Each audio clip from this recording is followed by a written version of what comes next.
power.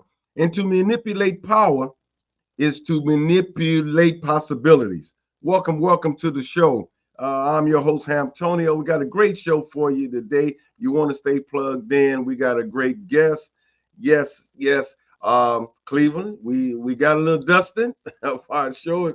Snow is concerned, so don't panic yet. You know, the next day it went away with the rain, but we are in winter time and look like the temperatures is going to be fair going into December. You know, mid 30s around freezing and a little bit above freezing, and which is okay for this time of year. But again, we are here, and it's time for us to prepare for it, man. And I'm gonna make a special note, probably on the next show about Black Friday coming in and things like that. I'm gonna make a request to you listeners out there that I know sometime in the past we had the Buy Black network on, where a lot of these goods and services are produced by Black business owners. I'm gonna want you guys to pledge to buy at least one item from the Buy Black network and use that if you into Christmas or Kwanzaa or whatever, because they got Kwanzaa stuff as well.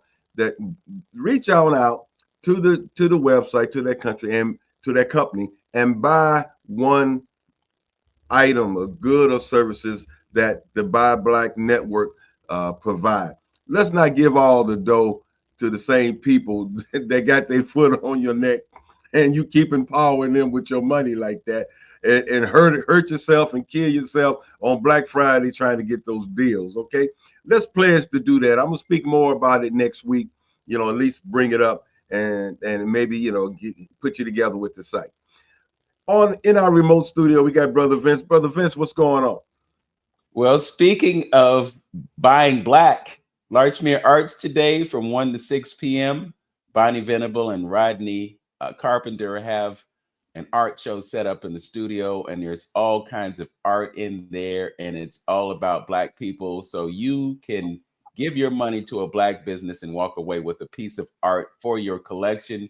Nothing is over $200 at last speak with them. So look, you don't have to go far. All you got to do is go over to Larchmere and you can find some art that you can take home with you. So buy black. I fully agree, Brother Antonio. We have with us Professor Manu Ampim, and he's been quite busy. Manu, I believe, is out there in California, somewhere near Sacramento. And I know they were supposed to get snow on the West Coast, and it finally made its way here. So we got the aftermath of the wrath that you all got out west, but it's only temporary, and we got close to a month before winter officially arrives. But when you live on the North Coast, you are prepared for anything. As we always say, wait 20 minutes and the weather will change. Professor Manu Ampim has quite an impressive resume. He's an historian and primary first-hand researcher specializing in African and African-American history and culture. He has a BS in business management and an MA in history, African-American studies.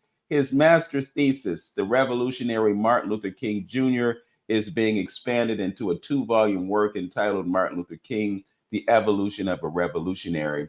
He's taught at the History Department of Morgan State University in Baltimore and at San Francisco State University in the Department of Ethnic Studies. He's also studied at Oxford University in England, and he collaborated with a NASA-sponsored research project which examined the ancient climate and migration patterns in Africa. Currently, he teaches history at Contra Costa College in San Pablo, California, and Africana Studies abroad at Merritt College in Oakland. And he's teaching a 7-step primary research methodology course at Advancing the Research. So much more that we could say about him, but we're happy that he is with us today. And he's been a busy brother. He's been all over the planet. He's rested for a few moments before he gets back out there. So we're really excited to hear about the things that he will be doing and presenting to us. So welcome to 360 Info Network, Professor Manu Ampim. Well, thank you, Brother Vince. I'm glad to be back, Brother Antonio. Yes, I'm here. Been home a couple of days, and we're making it happen. Yeah, for sure. Just like I I don't know. Right. Well, actually some people are under a rock, but I'm finna say that you got to be under a rock not to be cognizant and understanding that there's some serious things going on globally. And we have to be in tune. I don't know how many times and often I can say this. I almost say it every show that we need to be plugged in to what's going on globally. Because it's going to directly and indirectly affect Black people over here. And then again, we need not to miss some of the information. Because if you even into biblically, if you're into the Bible, it talks about that a time where things shall be unveiled. A lot of truths is going to come out. They talk about going into the age of Aquarius, where the man pouring the water pitcher, where information is coming out. And in Isaiah, they talk about a highway coming out of, which is information coming out of Egypt. In the last times of a difference of age. Some people think about the difference of, end of time or whatever, but depends on, according to your research, what you think and what you believe. So being plugged in, brother Manu, and your travels, where is your research taking you right now? What are some points of interest that you are leaning in right now that you think is significant that we need to know? Well, I'm glad you asked that question. One of the areas that I've been focused on and done quite a lot this year is in the field of classical Africa, the oldest of the classical African civilizations, which is ancient Kush. And so I've been focusing on a term that I coined Kushology for some time. And over this summer, I did extensive work after my tour groups left Kemet and then Ethiopia. I stayed in Ethiopia to continue my work in the southern area of the country, in the Omo Valley region, and then also in the area of Gambela. And so this is one of the regions where you have people who are from Ethiopia, and it's not the Ethiopians that we're familiar with. These are Ethiopians in the south who have a different language, a different ethnic background, and that's different from those that we know of in the north, in Addis Ababa, the capital, and even further north in Tigray. When we see them migrating to the U.S., these are brothers and sisters that are not linked to those in the south at all. They're the same country, but there's a lot of diversity. So what I've been focusing on is to look at the oldest of these high level civilizations and the root of it, which is ancient Kush. So I coined the term Kushology in order to define my ongoing field work to look at not only ancient Kush, which goes back into the Stone Age, into distant antiquity, but also the modern living cultural traditions. So in the Omo Valley and in the area of Gambela, this is where I've been focusing and concentrating, because these remote groups, they still maintain their life ways because they're so isolated and because they're so remote.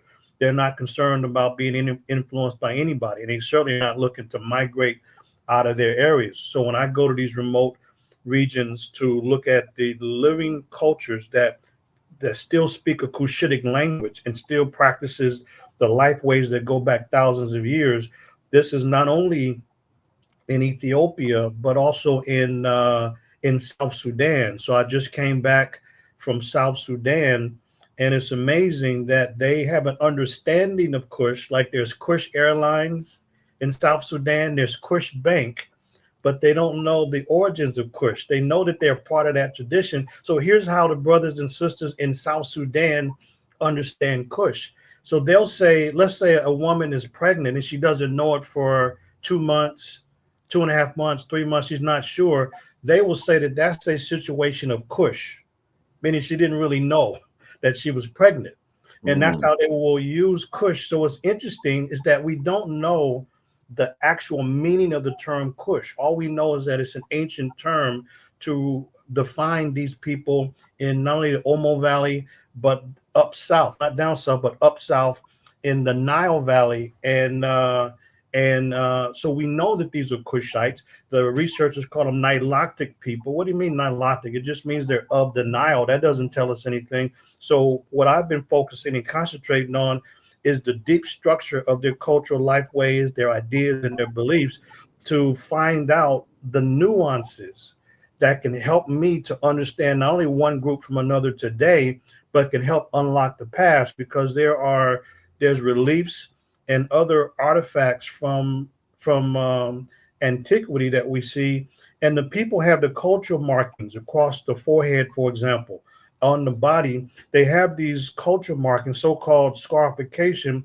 and the so-called experts don't know what they're talking about. They'll just say they're Nilotic or mislabel them as Nubians. They're not Nubians, because the cultural markings that I see and identify and share are clearly from the region of South Sudan. So a lot of the culture markers across the forehead, it may be 4 lines, 5, it could be 6, it could be 7, but not only the number of lines, but also the angles and how far it goes to the ear. That's how you can tell one group from another. So I know when I'm looking at somebody who's Dinka or Nuer or Mandari, because of the distinctive cultural markings that do distinguish one group from another. Time is of the essence, because I know for a fact that those cultural markings that we can see in probably 2 generations are not going to be there anymore, because in South Sudan, for example, in this area of Kush, the South Sudanese government and the elders and chiefs, they made an agreement to not continue with the cultural markings because of 2 reasons. Number one, because it distinguishes one group from another when you see them. Since South Sudan is the newest country in the world, they voted for independence from Sudan to the north in 2011. The inner conflict, they've had conflicts in South Sudan more than once over the last decade. So to minimize conflict, no more cultural markings to distinguish one group from another. Plus, they say that sometimes there might be a medical issue that occurs if they cut a little bit too deeply. So all of the elders in every region that I've gone to, they all say exactly the same thing. They have no problem with stopping the culture markings. The Dinka call it gar. The Nuer call it gar also. Gar just means to cut. And the Dinka call it gar nom. It means just, it's just a cultural marking. And but when I'm in the village, it's interesting because people crowd around. They're interested in the deep questions that I'm asking. And I said, okay, I respect that, elder. I respect what the chief said. I respect what the spear master said. But I have a question about this, because as I look around the village, it's still 30% of the men and women to some degree that still have the culture markings. So I wonder what he thinks. He's not going to say it openly in front of the chief, but there's people who know that it's been outlawed and banned for years, but yet it's still very prevalent. But we can say in a couple generations, it would be very rare to see that. And so I'm looking at these cultural practices and life ways, not only the scarification, but even their hair. By the way, these are like the blackest, literally, it's not exaggeration, people in the world. They're as black as they come. Double black, gray black, amazing black, wild black, blue black, stunning black, beautiful black. And it's amazing to see them. But their hair a lot of times is red and yellow. Not that it's naturally that way, but they still practice today what was done in antiquity, whereas they use cow urine. The cultures are centered around cow. That's where the wealth comes from. And so you have these beautiful black skinned Africans with yellow and red hair, but they do it as a cultural practice. And it takes about 5 or 6 days of using cow urine to turn the color of the hair that way. So when we see those with the same hairstyle, the same color 3,000 years ago, we know that that's our people. So there's people that have never seen the ancient images before in Kush. They've never seen them. So after the discussion, after the interview, after they show me their cultural life ways and they show me the sacred artifacts that they have in storage for special events only, they will take those out after all of that. And they explain things that I'm asking about their cultural practices and rituals. Then I show them images from thousands of years ago. And it's amazing how they're able to give details about images that they've never seen before, because that's them, that's us. So finally, next year, I'm finally going to be able to take another step forward. So when I'm in Gambela in southern Ethiopia, that's the first place we're going to start before we do filming in South Sudan, Kenya, and Uganda. But in Gambela next summer, when my tour group leaves, I'm going to have my film crew document me documenting the history. So we'll have a mini documentary on this work on ancient Kush. So I'm excited about it. And one last thing, people should know: there's Kush is the oldest of the classical African civilizations, then Nubia, and then Kemet. That's the chronological order. Right. Yeah, because that's what I was thinking about and wondering about that particular situation and culture there. And I guess what hits me is that it's, with them relinquishing the marking, is that a good thing or bad thing? I'm torn between both of it. Like, is it a good thing or bad thing? Because if you know anything about African culture, they don't do nothing for nothing. Everything has a reason. Everything has a purpose. For them doing that. So that kind of bothers me and worries me a little bit. But it's strange to see the different ideology that you talked about from the deep southern up south type of Ethiopian, from the northern per se type of Ethiopian, and the whole different ideology, and those keeping those of the culture. And it's amazing to me to see that they wasn't even familiar with the historical classical cultural way of life, and how they kept that unbeknownst to them all this particular time. And I'm sure it's a serious awakening for them to see, like, what this goes back. This goes back that far. We've been doing this. So that goes to show you that how those particular traditions can keep can stay alive that long, and how deep this is, because this European stuff that we dealing with is so new.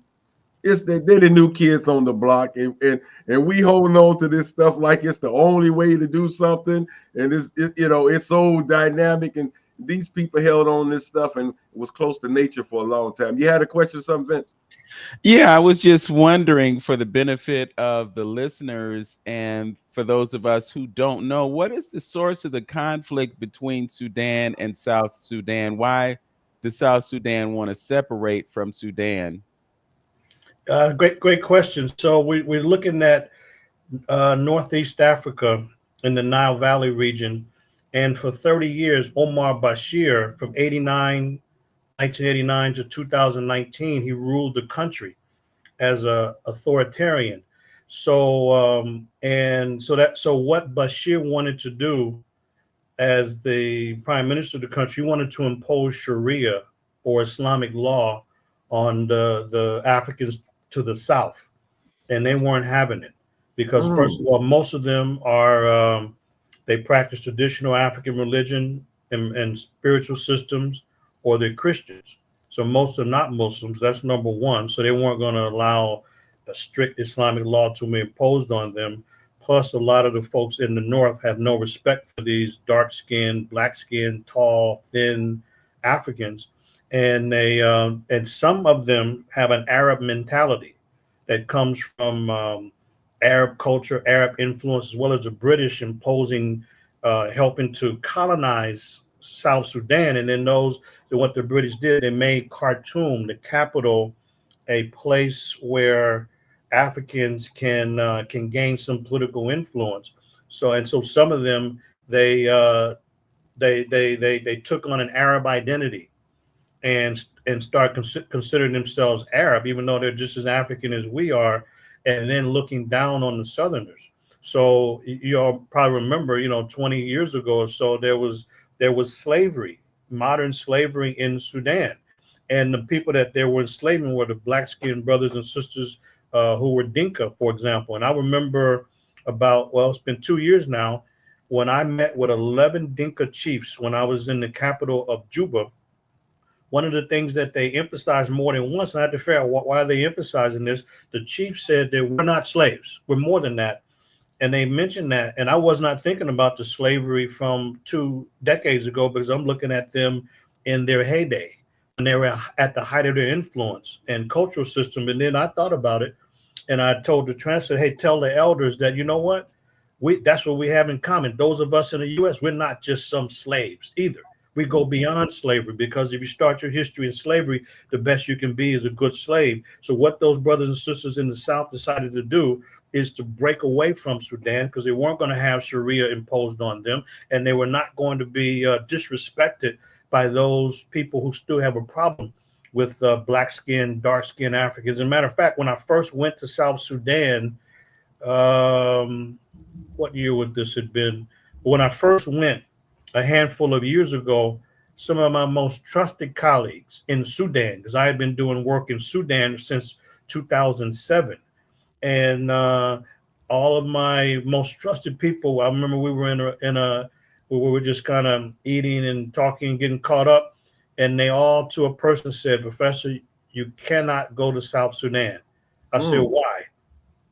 Because they will kill you. Kill me for what? What did I do? Why would they kill me? And so they would say, no, they would kill you if you go to Juba or anywhere in South Sudan. They hate us. They will kill us. Well, who's us? So then they were debating this. And in my experience, if I had listened to anybody, I would travel to nowhere in the world. I wouldn't even travel across to any city, even in the San Francisco Bay Area. Somebody's always afraid. Well, first of all, I'm too old to learn fear. That's number one. I'm too damn old for that. So that's number one. I went around the room. Have you been to Juba, the capital? No. Have you been to Juba? No. Have you been to Juba? No. Have you been to Jussie? Forget all this. So what did I do? I went to Juba. And when I went to Juba, the capital city, I got off the plane. What did I take? I took a picture of the Juba International Airport, sent it to my colleague. Brother, you went to Juba? I said, brother, I told you I was going to Juba. So the people, and so I tell this story to the South Sudanese, and it's always a big laugh, it's a joke, but it's disgust, because they know that the people in the North don't respect them, and they know it's propaganda. So I've been fortunate that they trust me. The first thing, I make it clear, I don't represent USAID, I don't represent the government, I don't represent UNESCO, I don't represent my college. I'm representing me and my project to help us remember who we are, to help us recover from historical amnesia. And because I have trusted people around me, I've been embraced. So I'm really fortunate to be able to have direct access to literally the most important people in the nation. The minister of any field you can think of. I've met with everybody other than the president of the country, for that, prime minister. But it's like unexpected, because that's not what I'm there for per se. I'm just there to be in the trenches. And so I've been very, very fortunate. And I was going to one place, to Bor, one of the places a little bit further from Juba. And I was trying to figure out, why we got to drive, let's make it happen. And I saw one of the brothers, by the way, the Dinka are the tallest people in the world. So saw a big brother. I didn't think anything of it. Next thing I know, he's riding with me. And this is one of the chief security guys who take care of the minister of justice, and huge guy. So if I show a picture, you say, wow. So they sent that brother, and to make sure that I'm safe, we drive to one of the universities there, and the secretary waiting to meet one of the deans who I've been introduced to, and the secretary came and just told both of us, there's no weapons here. I just said to myself, what is she talking about? So the brother said something. He got up, he had his weapon in the small of his back, complaining, and gave it to her. But I'm just saying is that wherever I go, whether it's in South Sudan or in Ethiopia, I've been very fortunate because my project is pure.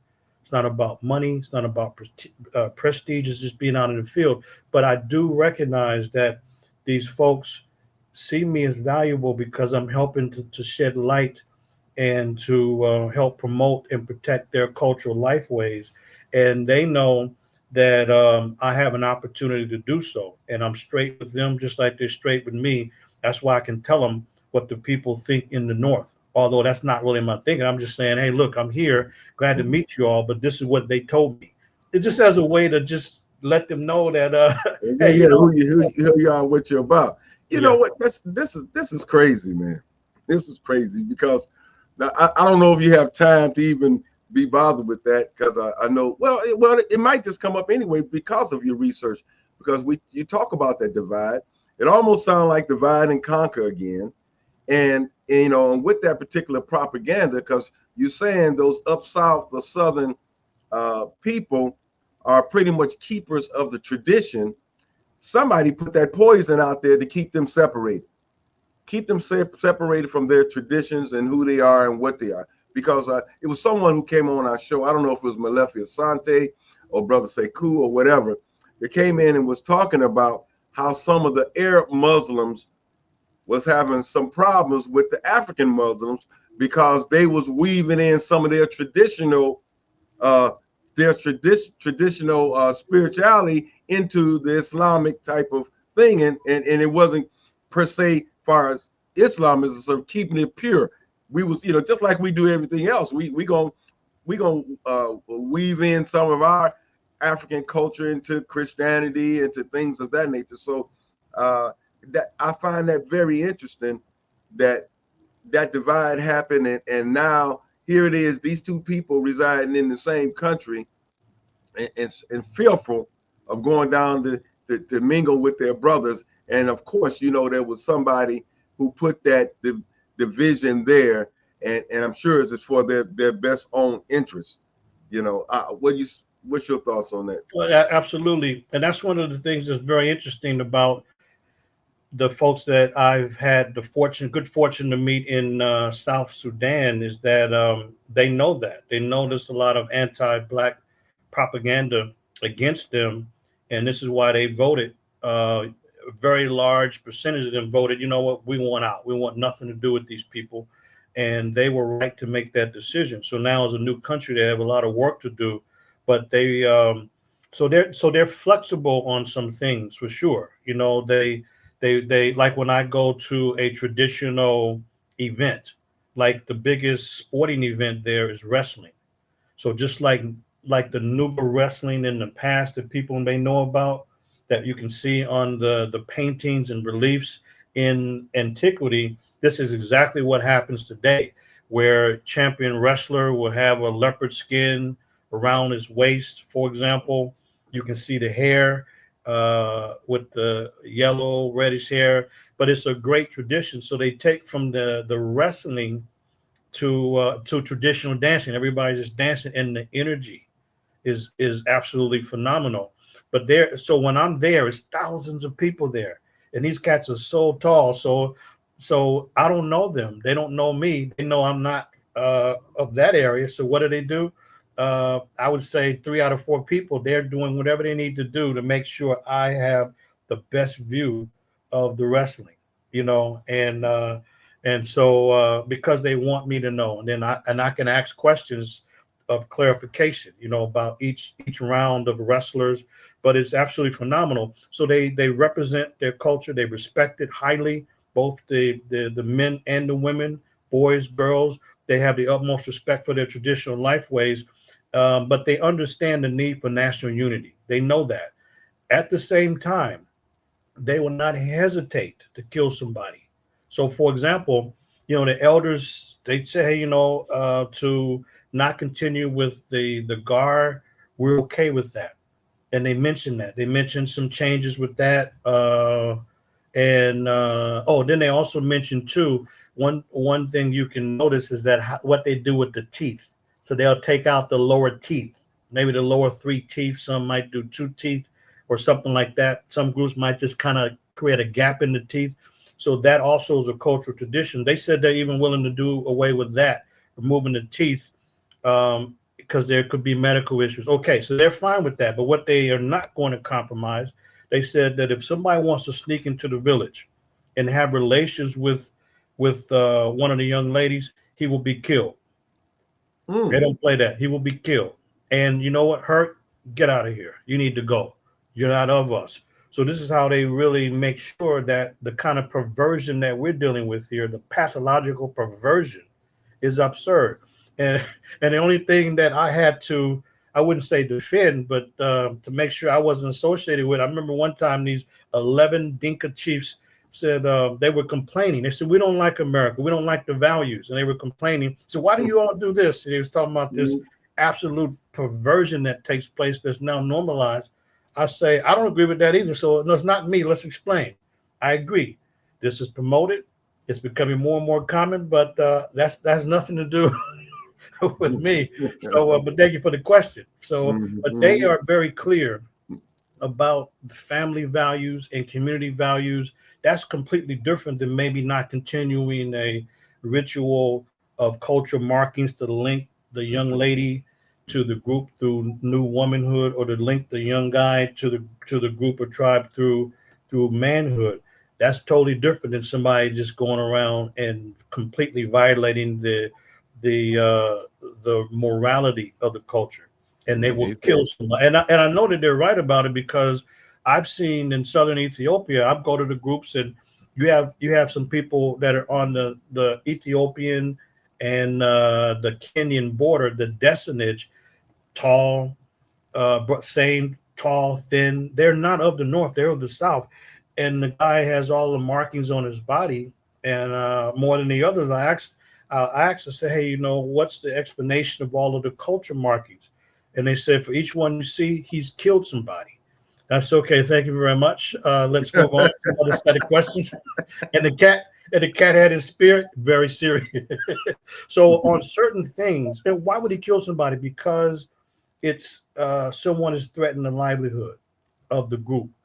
So that's it. So they're not going out to kill somebody, but if somebody wants to violate the women or the family, or if somebody in their mind crosses over to their grazing land and starts taking over, or if some animals are missing, because that's their livelihood. The animals, it's all about the cow and the cultures around that, from drinking the milk to using it for their hair, and you name it.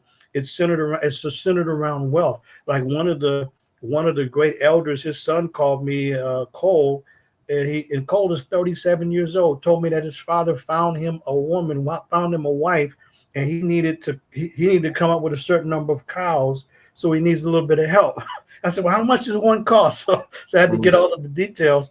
And so now that was early this year. So when I was there in August, he's still paying for the cows. So it's a ceremony, it's a ritual, so that the women are valuable. The men are certainly, but the women are very, very valuable. So they're not going to be violated. It's not going to be all the craziness that we know about here. But anyway, it's very respected, and their traditions are intact. One thing I might say, in the exchange with the elders and chiefs, I've been told multiple times among the Dinka, they told me, this is in South Sudan, that the cultural markings, they said it was imposed by the British and the Europeans to separate one group from another during slavery in the 1800s. I was told that multiple times. So the second time I was told, or third time I was told that, I decided that, okay, let me share this with them.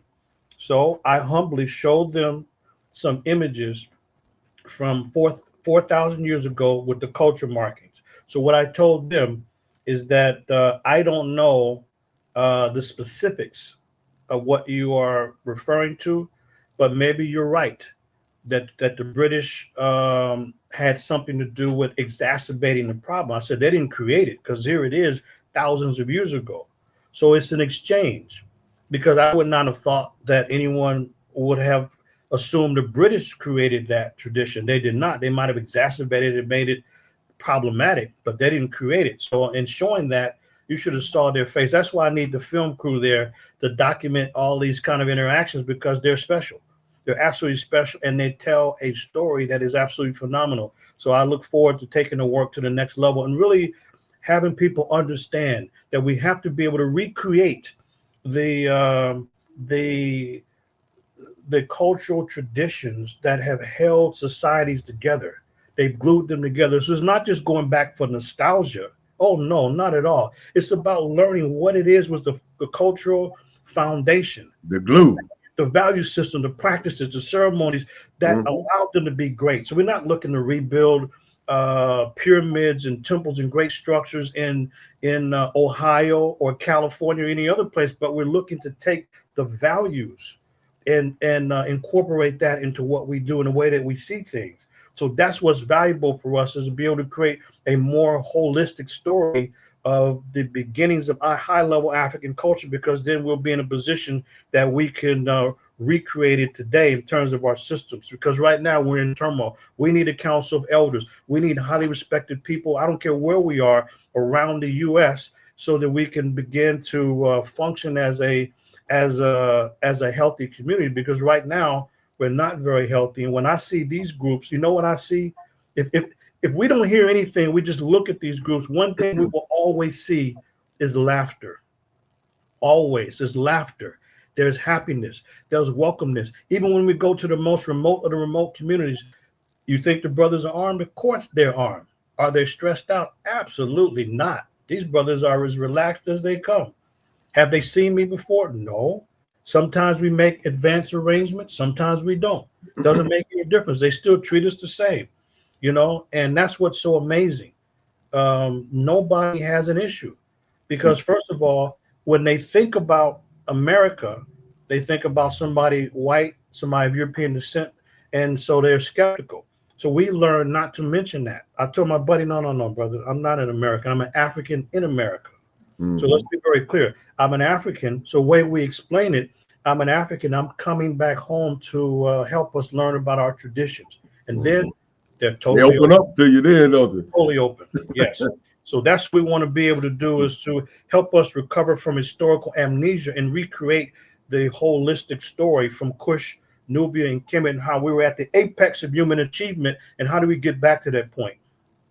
Yeah, that's if you're amazing. just joining us, ahead. I just wanted to remind the listeners that you're listening to 360 Info Network right here on AM 1490 WERE. Our guest is Professor Manu Ampim. He's an historian and primary researcher, and he's just given us quite a bit of information about Sudan, South Sudan, the folks that are there, and the disconnection from history, brother.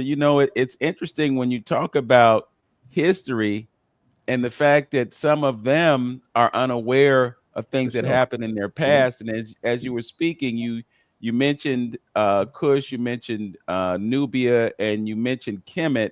And I think I heard you say that Cush was actually first, and then Nubia, and then Kemet. What we know about Kemet is largely due to the Medu Neter. It's a written record of history. And I'm just wondering, is there a written record of Cush that can be relied upon to tell that story, or the work that you're doing is important because it helps us understand what they don't know about themselves? For instance, you mentioned the markings, the cultural markings that were part of the enslavement that happened in the 1800s. So some of them may not have been aware of the cultural markings that happened prior to that. So they have a lack of knowledge about their history that could let them know who they are, what they're doing. So I'm just curious about that. Can you talk about perhaps the lack of a historical record that makes your work so much more important now?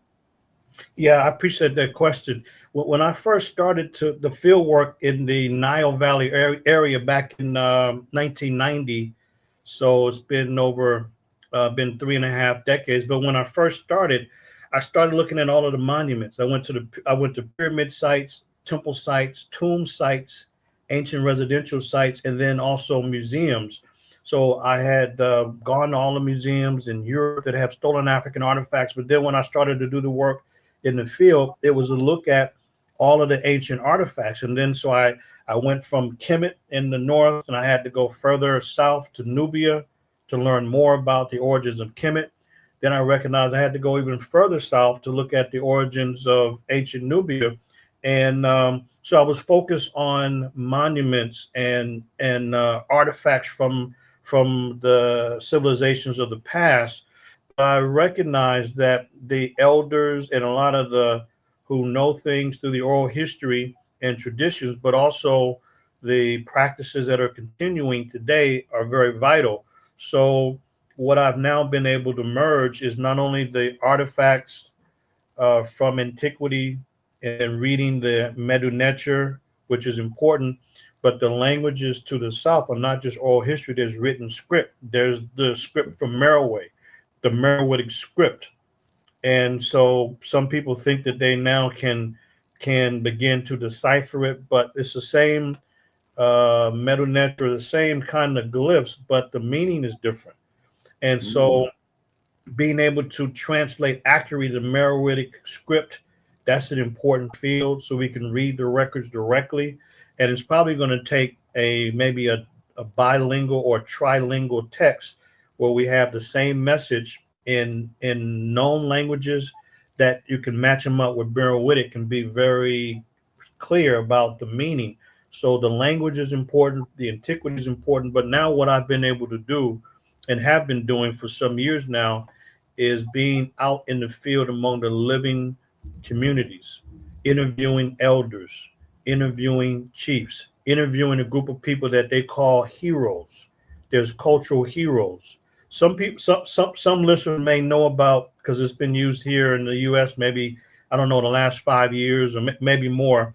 But the term Jegna, people hear the term Jegna, and so I heard people here in the U.S. Mentioning Jegna, and someone who's kind of a respected person. But what made me really interested in it is not that it was used by some of the scholars here over the last 5 to 10 years, but in the field in Ethiopia, one group after another in the interviews when they're translating from their local language and eventually to English, the word Jegna continued to be used. So finally I asked my colleague Amdawal, I said, brother, are you mentioning Jegna or is it them? He said, no, it's not me, it's them. So Jegna is a Amharic word. Amharic is a national language in Ethiopia, and it means hero. And they continue to say Jegna. A hero is a very special person, somebody that does something that's extraordinary, someone who protects and promotes the culture in some extraordinary way, or someone who is a great warrior that defends the people. That's a Jegna. Or somebody that does something extraordinary, such as kill a leopard, which is very difficult to do. And then they were able to bring back the leopard skin outfit for important rituals and ceremonies. That's a Jegna. The Jegna is somebody that is special in protecting and promoting the culture. Now that's for males. So I had heard Jegna in the U.S. Everybody's not a Jegna. And even if you have a special person who's female, that person is a Jegnit. So you have Jegna males and Jegnit. And then if it's a group, it's Jegnosh. This is the Amharic description. But what I learned is that almost every group have their own particular term for a hero. Every group. And so I've been collecting these terms group by group, so-called tribe by tribe. And so just about every single one of them. In the Omo Valley, for example, in Ethiopia, the southern part of Ethiopia, they have their own special term for hero in their language. And not everyone, but many of them, in fact, the vast majority, there's also the female term as well. So when I'm asking questions like that, it's interesting because they tell me, and I can tell by their reaction, no one's ever asked these kind of questions before. So they said, well, this man is really going deep. And they'll give you a superficial answer if you allow them, for example. So a Jegna, if they kill a leopard, which is the most special big cat in most of Africa, is not the lion, it's the leopard. So if I say, why do you use the leopard skin for important rituals and ceremonies and initiations? They'll say, because we like the spots on the coat. I say, hey, tell the elder, thank you for the answer, but it's more than that, because guess what? There's cheetah around too, and the cheetah have a special coat, and you all don't see the cheetah special at all. So please tell them to come again. So then we got to now talk about not just the coloring of the leopard skin, but the conduct, the particular character of the leopard. Then they go deep, and that's when it gets stunning. It's like, well, how can they know those kind of details? It almost seems as though it's not the case, but it seems as though they have them in an enclosed area where they're making scientific observations. How do you know those details? And it's like group after group after group, same understanding. Why? Because they're looking at the same animals who are operating. They're not influenced by anything, but just like we can be in California or right now, Texas, New York, Ohio, and and the sky is what it is. No one has to tell you what it is. We look at it and we make our own observations. That's what they're able to do. So, but the bottom line is that's the key additional component, and that is not only the interviews with these special people, but it's the cultural observations to observe the rituals and the ceremonies and just the everyday culture. That's when it becomes very special. So being able to understand that part and then merging that with an understanding of the ancient traditions, that's what has allowed me to gain insight that you cannot get anywhere else. This is why I correct and teach the so-called Egyptologists who don't know and the so-called Nubiologists who don't know. All they're doing is just making up wild claims that have nothing to do with the objective evidence. That's why, as a primary researcher, I say that documentation beats conversation every day of the week. And so I'm excited. I really am. And Mhm. I'm convinced that the best is yet to come, and that's why I'm really excited about the upcoming field work that I'll be doing, this winter in 2025. But it's all about Kush. And one thing I might share with people is that two quick things. We say classical African civilizations because classical is more important than ancient. Yes, ancient is accurate, but classical is more appropriate because we hear about classical art, classical dance, classical theater, classical music. So classical means the highest rank, the highest value, the highest class. Classical means anything that has permanent and lasting value. It's the Mhm. foundation, the model, the guide by which everything else is judged. That's why we call these classical African civilizations because of the enduring impact. And so that's what's so exciting about it. And I have a plan to really take it to the next level. So from my perspective, you ain't seen nothing yet. Wait till we come out with our mini documentary coming up. Yeah, yeah, yeah, my brother. You know what? Leave it right here, Vince, on their screen. I like to see him when I talk to him. It's okay. Um, I you validated some stuff that I've been preaching, and it's good for me, as a personal validation to show that I'm on the right track on some things that I try to express to some of our brothers and sisters over here about the importance of culture and what culture does for a people. You know what I mean? And some of our young folks and some of the folks who may not know, when we talk about this historical stuff all the time, that was back then. Is it any value in that? You know what I mean? Like that. And some stuff is just timeless, like you just said, classical. It's time. And me trying to decipher what's going on with us today and looking at how other ethnic groups operate with the little bit of culture that they have. The culture is the glue. Mhm. The culture is the glue, followed with the customs and the rituals to keep people in harmony in a certain type of way of thinking and ideology to keep the people, in harmony and doing something. And so that's what African Americans is missing, is a common culture. And as Dr. Amos Wilson say, not a reactionary culture based on how we was treated in this country. You know what I mean? And so there's some jewels, and I say there's some jewels in that way of life which you so eloquently laid out. There's some values and some jewels. We're not necessarily here to build pyramids, like you say, but we want to know and understand how did they keep that society together like that? Because you look at where we at right now. We can't trust each other to do a doggone thing together. You know what I mean? We can't get together. You talked about setting up those traditional systems as a council of elders to deal with our problems.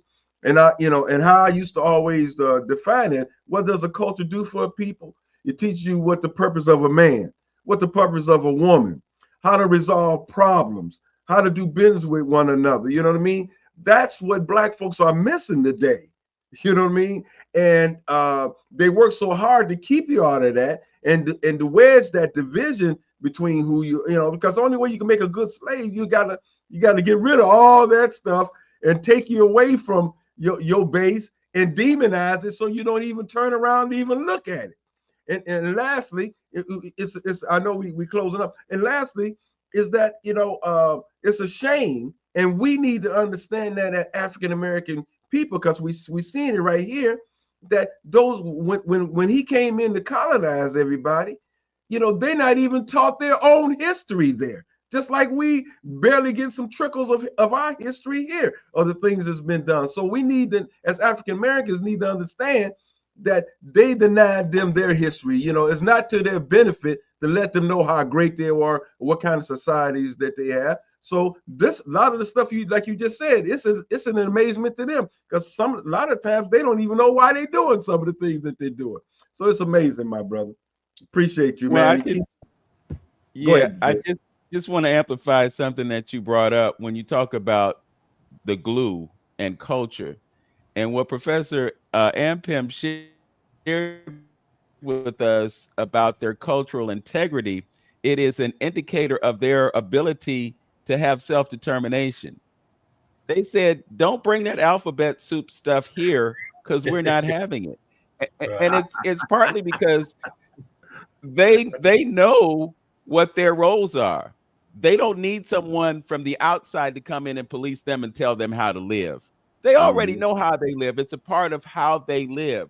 So they don't need other folks to come in and disturb their cultural integrity. And there's a lot that we can learn about that, because we're over here trying to live and trying to be somebody else's culture. And then we invite them to come in and to police our neighborhoods, to take care of the things that we do on our own. It's the same thing over in Ghana. Nana Kwame II talks about how there was an incident in the village of Atonkwa where there were some people who were going from one village to another, and they had some stolen construction materials. So the folks in Atonkwa said, hey, wait a minute. We know y'all ain't right. So they dealt with them. They didn't call the police. They got this construction materials. They returned them to the people that they were stolen from, and they were saying, hey, we don't want to be blamed for that. So, there's a lot of power in staying true to your culture, and exactly that is what they have done. We have just a few more moments before we conclude the radio broadcast, Professor, and I wanted to make sure that you were able to share the information about the upcoming tours that are going to take place in Africa. So if you want, you can share your screen, or you can just tell us what they are. I'll make sure to include a link to the website in the description for this YouTube video, and folks will be able to access that information there, and they'll also be able to go to your website to find out more. So if you'd like to do that, please do so. I appreciate it. Let's see if I can and also, it's not necessarily a conclusion of the broad. We're going to segue over a little bit into the YouTube version of this program after we come off live there. Right. We just want to make sure that the folks that don't have a computer or a cell phone that they can see, they'll get it on the air before we conclude the radio broadcast. Okay, yeah, I appreciate that. So what I'm going to be doing next summer, and those that are online that can see, let me see if I can share one of the brochures. I'm going to be next summer. I'll take 2 educational tours. One to Kemet, June 7th to the 21st, 15-day tour.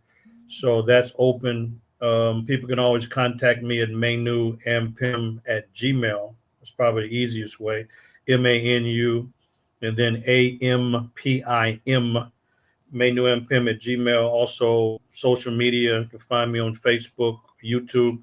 So there will be the trip to Kemet for a couple of weeks, and I take people to 25% more monuments and sites than any other tour. And then after that will be a 16-day tour to Ethiopia. And we added a couple of days. It's unusual to have 16 days, but the tour is based on not only going to the important monuments in the north in Ethiopia, but also going to that special place that I mentioned a little while ago, and that's the Omo Valley. And we have special contacts, special arrangements to have people have a special experience by meeting some of the people that we're now doing work with. So that's going to be next summer, going to those locations before I start my field work. And of course, people can get my book, A History of African Civilizations, which is an introduction to my work. And I promised with the History of African Civilizations that I'm going to expand that and include some of my more recent field research on ancient Kush because it's really important. So yeah, I have some of those materials that are available. So it's all about being out in the field, doing the work, and helping to uplift African traditional values because the points that both your brothers made are so crucial, and that's why we can talk about a long-lasting classical African tradition because of the value system. That's what held everything together. The values don't change; they remain the same. And that's one of the great things about African traditional culture is that it's the same values. But we also have to be realistic. When people start going to towns and cities, things are changing. Yes, they are changing. So this is why the elders and the chiefs and heroes are very happy when not only when I go to do field work, but when we bring groups. And by the way, when we bring groups to Africa, it's not just a regular tourist thing where they're just taking photos and video. No, no, no, no. These are cultural exchanges.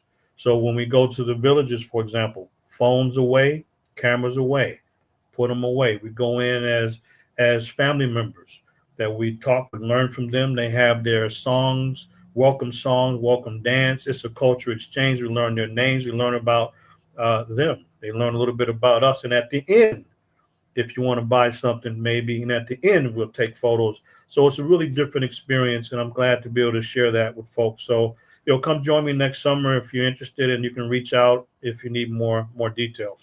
Okay. The beginning date is June 7th, and you're going to be there all of June and July, most of the month. So it's quite a bit. It's 2 weeks and then a 16-day piece. So go to the website. You'll be able to get the information about that. Real quickly before we conclude the broadcast, because we have about 35 seconds left. Don't forget, art sale at Larchmere Arts today, 12726 Larchmere Boulevard, 1 to 6 p.m. You can go by and you can get some African-centered art, take it home with you for the holidays, Kwanzaa, Thanksgiving, whatever it might be. Do that. Also want to give big ups to Tone Harley for pushing us through this and connecting us with those folks who are listening by means of radio. As always, know yourself, love yourself, be yourself, make it a great day. Cleveland, peace. All Peace. right, we are at 12 noon, and we are broadcasting exclusively to YouTube and Facebook. You can go to my YouTube channel. You can go to Hamtonio's YouTube channel, which is The Journey with Antonio. Make sure that you subscribe to these channels so that you get notifications concerning our content and when we post it. And like, comment, and subscribe and share. All the activity that you do online, it has a positive effect on the algorithms, and it makes it possible for more people to know what we're doing and to see what we're doing, and most importantly, to hear the great information that we are bringing to you. Today, we are joined by Professor Manu Ampim. He's an historian and a primary researcher. And that means that he's out there collecting information and basically, I don't want to say necessarily writing history or rewriting history, but I will say amplifying history because of what he's doing, we're finding out about things that we didn't know before, and it's to the benefit not only of us over here on this side of the world, but to those who are on the other side of the world who may not be completely privy as well. So, you talk about classical and we think about the greats, who are some of them? Sheikh Anta Diop, J.A. Rogers, in a more contemporary sense. We have folks like Runoko Rashidi, Chancellor Williams, and so forth and so on.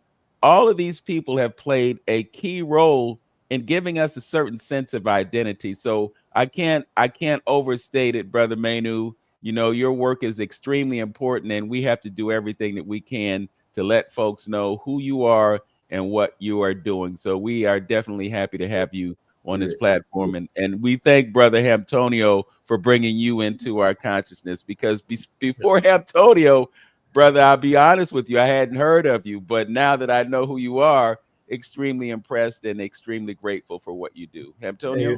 Yeah, I was just going to say and add to that, brother, I truly appreciate this information that you bring in today, because a lot of times, we focus just on Kemet or Egypt and don't know about the roles that Sudan and Ethiopia and whatever played into the development of Kemet. You know what I mean? So what I'm going to say and bring out to the listening audience is that buy the man's books and tapes to help him keep on with his work. You know what I mean? Because you can see right now how important it is what this brother is doing it, and even by him talking, you can feel his heart and know where his heart is at. It's about bringing the information, not necessarily trying to exploit the information for his own personal gain. He's trying to bring the information out to help us, and I think he's a part of this divine intervention. And what we talked about before, this information coming out and being unveiled for those who got ears to hear and eyes to see, who wants this information. So I'm reaching out to my listening audience, and we're going to give you the information on how you can get some of his books and tapes if you missed his lectures that when I brought him in here to Cleveland.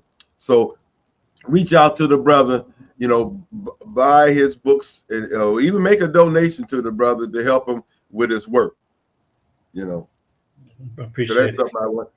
And one other thing, okay, yes, I recently got into a small conversation, with a pastor of a church, and we got into the politics a little bit about, Kamala Harris and the whole election piece, and he kind of made a statement about women not being in leadership role. Now, I disagreed with him, from my ancestral classical point of view.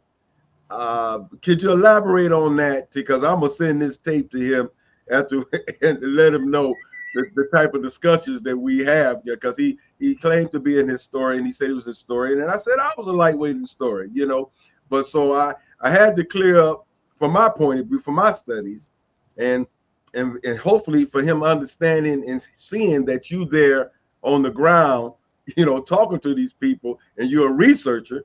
So your point of view about how the female role was looked at back in the day. Okay, great question. Always glad to address it because it relates to the cultural lifeways. Well, the women have always had a high status and a central role in Africa, and that's one of the things that you can count on: a central role, important role of women, and a central role, an important role of elders. So, and a belief in the divine. I mean, certain things are just fundamentally African. So, Brother Vince mentioned Diop in his book, Cultural Unity of Black Africa. Yes, there's a cultural unity, but there's variation, but there's unity. Chancellor Williams called it the African constitutional system. And when we look at women, we see, if we go back to antiquity, let's go back to the old civilizations, or we can go back to the hunter-gatherers, the small stature people. And and they lived in egalitarian societies. And the women played an important role with not only raising children, but making the small homes that they would use as hunter-gatherers. They would be in these small small dwellings a couple of weeks after they not deplete, but after they use the resources in the area for a while, the hunting, the fishing, gathering fruits, berries, things like that, they would move on. So they never deplete the land. But the role of women was always central. There's no hierarchy among the small statured people, whether they're Ife, Mbuti, whether they're the San people or the Khoi. We see that everybody had a role, and these roles were all important. The men have a role. The men are the risk takers. That's why they're the hunters. And what's amazing about it is that they live in complete harmony with themselves and with nature. And when we look at these small stature people who are still in these traditional areas today, areas of refuge and hiding and safety, like rainforests, deserts, islands, places like that, they still live in complete harmony with themselves and nature, and they never fought any wars at all. They're not aggressive, but the women, the role has always been central. And then if we look at it on another level, when you look at the civilizations, we can start with Kush. We see the central role of the Queen Mother. So the throne was really controlled by the women, and they would pass the throne from mother pretty much to daughter.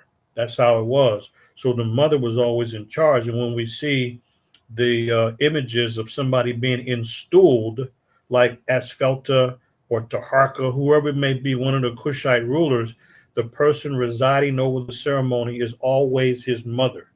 And they had to send, the records tell us from ancient Kush, to be installed properly. You'll see scenes where the person's receiving their crown from Amen. When people in their prayers, they're saying Amen. That's the old god from Kush. But the mother is in that same scene, usually with two rattlers. These are two sacred, they're like instruments, rattlers, like they make a rattling sound, and she's presiding over the ceremony, and you see the king kneeling humbly, receiving his crown. Yes. His mom's in charge. If she's not there, there's no ceremony. So people, yeah, well, Brother Manu, the professor, but the men seem to be the kings. Let's not be confused. The women are the source. The men are the symbol of authority, but the women are the source of that authority, and they bestow leadership to the men. And it's that way. Well, why did he marry his sister? Glad you asked. He married his sister because it was a political marriage. Why did he have a second wife? For conjugal purposes, to reproduce. But you're not legitimate if you don't marry your sister politically, because she's really representing the crown she's received from her mother, and you're not a legitimate ruler unless the mother is in charge of the ceremony. The greatest of all the Kushite builders, for example, was Taharka. He had to send hundreds of miles to the south for his coronation ceremony. So we see it in Kush. In fact, you know what's so special? Before the war broke out in Sudan in April of last year, the sisters were, and they still do in the diaspora, you know, they're in Washington, D.C., lots of Nubian brothers and sisters, they're in New York, but they call themselves Kendaki. Kendaki is a title of female rulership. And so Kendaki Queens is a whole line of queens from Kush that ruled for hundreds of years. Now, somebody said, well, those are Nubian. They're not Nubian. Let's be clear. George Reisner, the racist who went to Kemet and Sudan looking for a white queen and got upset and frustrated that he didn't find one 100 years ago, is George Reisner that mixed everything up because of his warped racial beliefs. He was willing to admit that there's Nubians of high status, but not anybody else, because Nubians are geographically in southern Egypt. That's as far as he's willing to admit. George Reisner, who worked for the Boston Museum of Fine Arts in Harvard, he then goes continuously further up south. He's upset because he sees black-skinned Africans, and he was unwilling. He refused to acknowledge their humanity and that they could have had anything to do with the high-level civilization. So as George Reisner was doing this field work from 1907 to 1932, George Reisner was mislabeling everything as Nubian because that's all his racist nonsense. That's all he can muster is to acknowledge Nubians. But then these black-skinned folks could not have created anything worthwhile. So this is why people mix and mingle Kush and Nubia. It goes back to this racist bigot 100 years ago who is still being followed today. Experts, quote unquote, are following the ridiculousness of George Reisner, which cannot be defended in terms of any kind of legitimate scholarship. But that's why we don't know more about what I'm sharing, because they're following in the tradition of the outrageous scholar George Reisner, who dominates even now, 100 years later, this field of study. But despite Reisner, I'm just saying that as a footnote to folks. This is why you would think these are not Nubian. These are the Kendaki. This is a title from Kush. These are Kushite female rulers, pyramid builders, and also at times they were warriors too, because women also played a role of warriors when going to war on the outside. But let's be very clear, the traditional roles, they don't change. But when there's all hands on deck, then it's all hands on deck and women can step up. But primarily the men are the ones that wage those battles because women have another role. Not that they're soft, but let's be very clear. There's a reason why there's biological differences and physical differences, and they tell us how we should behave. But in the West, with all this alphabets, all this crazy nonsense, nobody knows, hardly anybody knows anything. People all over the place with crazy ideas, crazy nonsense. But guess what? I don't see that in antiquity, and I don't see it now in the traditional villages. I'm not talking about in the city where some things can change a little bit, but in the villages with the traditional life ways, women are central. I'll give you one last thing. There's a group called the Kansu, Konso, the Kanso who are in Ethiopia. They are linked, some might know about the Oromo. They speak a Cushitic language, the Kanso. One of the Kanso guides, unfortunately, he passed away. Yeah, brother, the Note passed away. But I remember some years ago, he told me when he was young, he said that there was an accusation of somebody, a Kanso man had molested a woman. And he said he saw the man buried alive and he was shocked. But that's how serious things are when it's about somebody violating the traditional rules and life ways. They don't have to write them down, but they're known by all. And if you don't know, there's a price to pay. And if a foreigner think they're gonna come off in there and start telling them what to do, that ain't happening. So I can tell you one thing, that everybody's respected in the society, and including women. It's not that women are special, no one else is. No, no, no. Let's be very clear. Elders are special. The chief is. I've been around chiefs that the highest status, you can't even touch the man. That's how special they see him, or an elder, or a hero. Special treatment. Children, why are they always laughing? Because they're protected. They're taken care of. They're safe. So let's be very clear on in terms of the audience. I'm not talking about women are special where they get special treatment and they're the only ones. No, they're special in a special way, but every group is valued. And that's what I see today.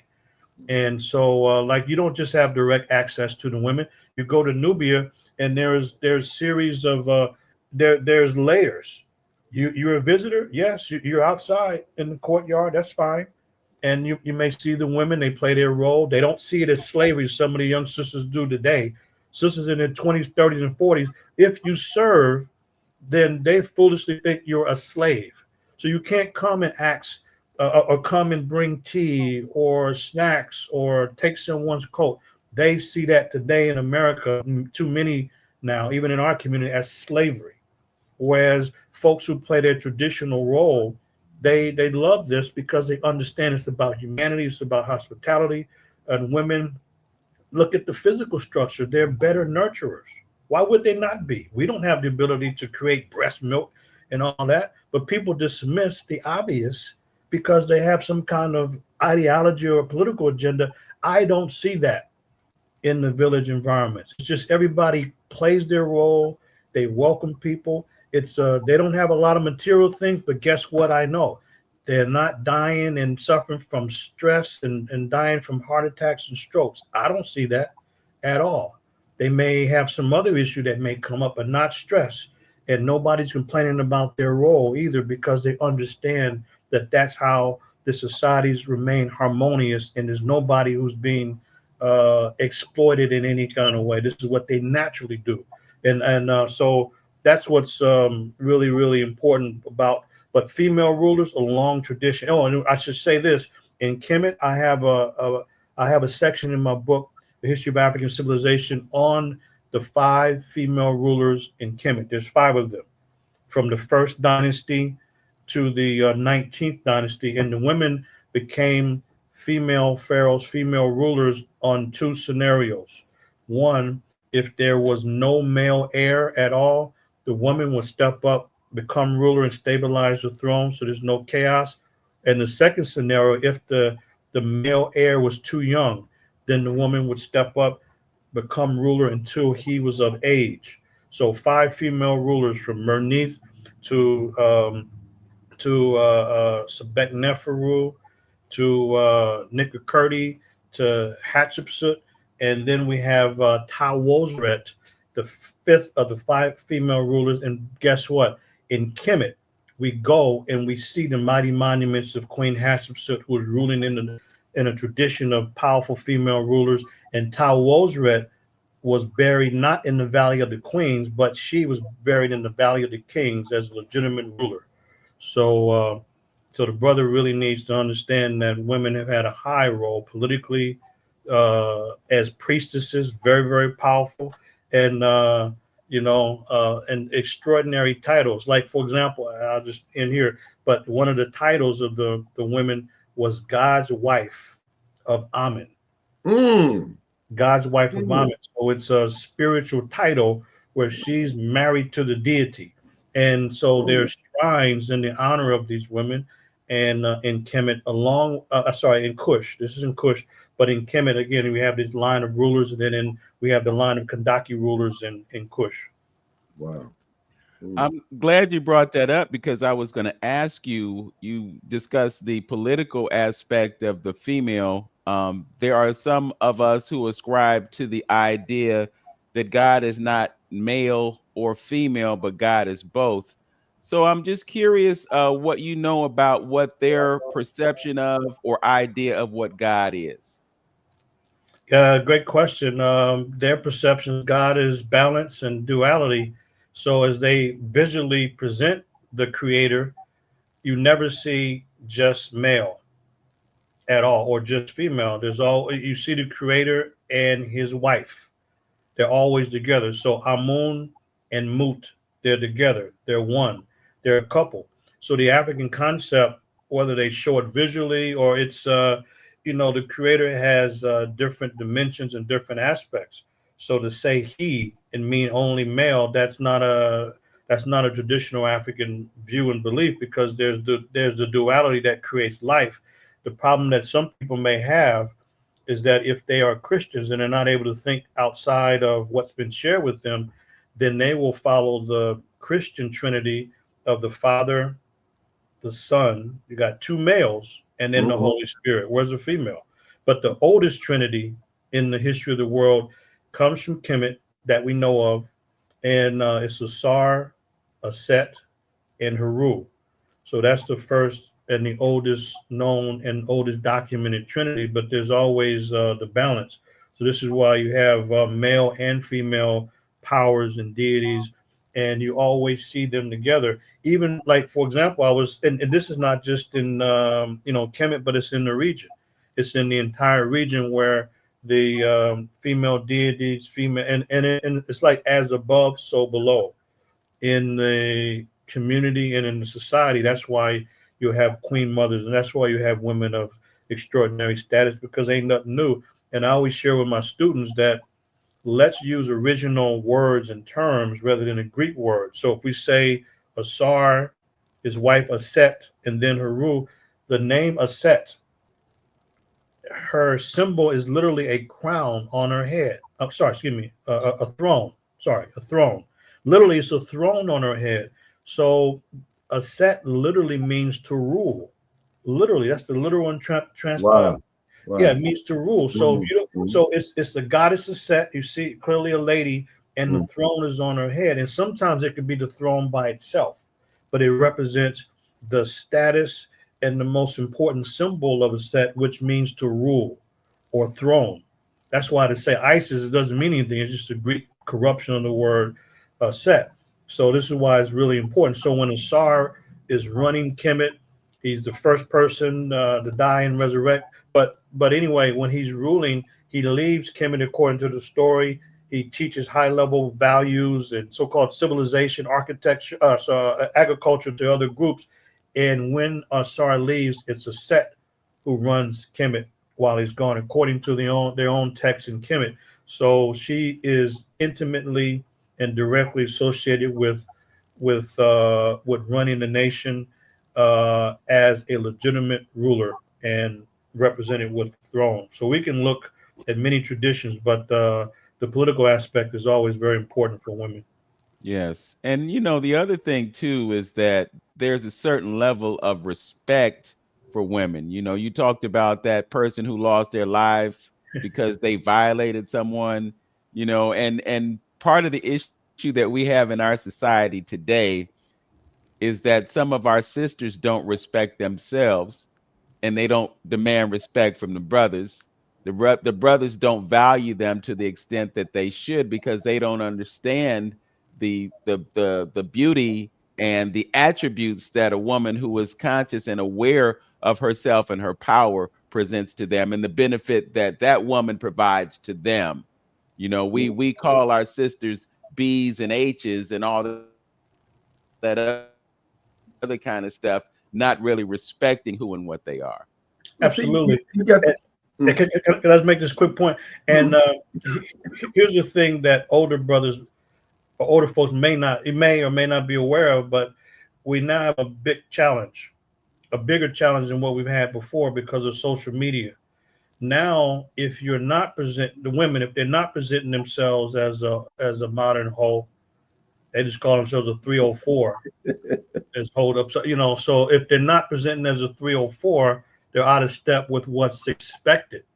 So a lot of the women now are trying to catch up with those ridiculous women that they see on Instagram, TikTok, or even now, on YouTube. And so there's no shame. There's mm-hmm, there's no shame, and they'll literally do anything. So we can be doing nothing. We can just be searching whatever the feed or our accounts, and then you have some image pops up, and the yeah, sister's showing everything under the sun, and you got all these cats that have liked it, they've loved it, they make comments. What is that about? And it's like, wow, that's what it's about now. And it's just a post. There's nothing there for these guys to thirst after. It's just thirst traps, and sleeping around, no big deal. That's just part of what they do, more and more. And if anybody's not following it, it is sickening, it's sad, and it's outrageous. And this is why around 30% now, about 30% of the young sisters are getting married, because they're not marriageable when you have these kind of values where you have a OnlyFans account to show off, and they can be in a relationship, doesn't matter. I'm making my whole money on the side. So this is what we're dealing with now, and this is more and more of an issue. So the values have gone out the window, and this is what we're contending with as people have social media, and everything is fake. From the clown makeup and fake veneer teeth. Are you kidding me?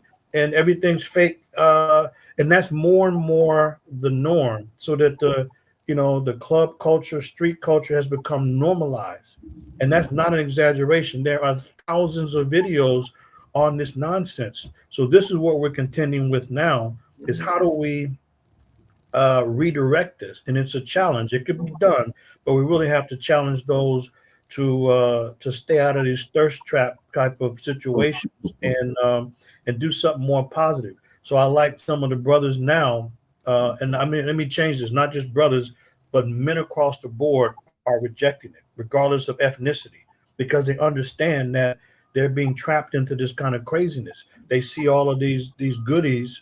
Most of it is fake and manufactured in the surgery room, and then force the guy to go into these high price date, and then take advantage of them. So guys are now just going so-called cold turkey. We got other things to do with our life. So those are the people now that are breaking away, and this is now moving at such a rapid pace that it's engulfing urban centers around the world because people can log in. This is why the safe place for me is in the village. Yeah. you know what? Well, Let me say this you right brought here. that up just real quick, Tony. I just got to get this out before I forget. You talked earlier about an arranged marriage, and we have this misperception that love and marriage go together, and they don't. Marriage is an institution, and it's about the family and the integrity of the family. So when they're looking at bringing someone into their family, they're bringing someone in that's going to add value to that situation versus this romantic notion that we have about, somebody's cute, she's going to be looking nice on my arm. We'll be out in public and everything, but the sister can't cook. She don't know what to do to keep a house functioning properly. So all those things, and then that romantic period wears off, and then the next thing you know, they're headed to the lawyer to get a divorce, and the family falls apart. So sometimes we have to separate that whole idea about romance when it comes to marriage and think more practically. And this is just a part of our culture. They would arrange those marriages because they're looking down the road. They're not looking at your 7 years before the itch kicks in and then you decide to go somewhere else. They're looking at these people coming together, creating a family that creates wealth, perpetuates wealth, and hands it down. I just had to get that out there, Antonio. Sustainability. See, a couple things is just that, that's why I, kind of preach and talk about nature, because a lot of our ancestors, they understood God through nature, and that's a quick way and a profound way of understanding how the Creator works, because you see the balance in nature all around you, and that is a stamp that the Creator put that you can see permeating in everything, in everything, this whole balance. So something that Dr. Henry Clark said, that this society as we know of will never work until we put the woman where she belongs.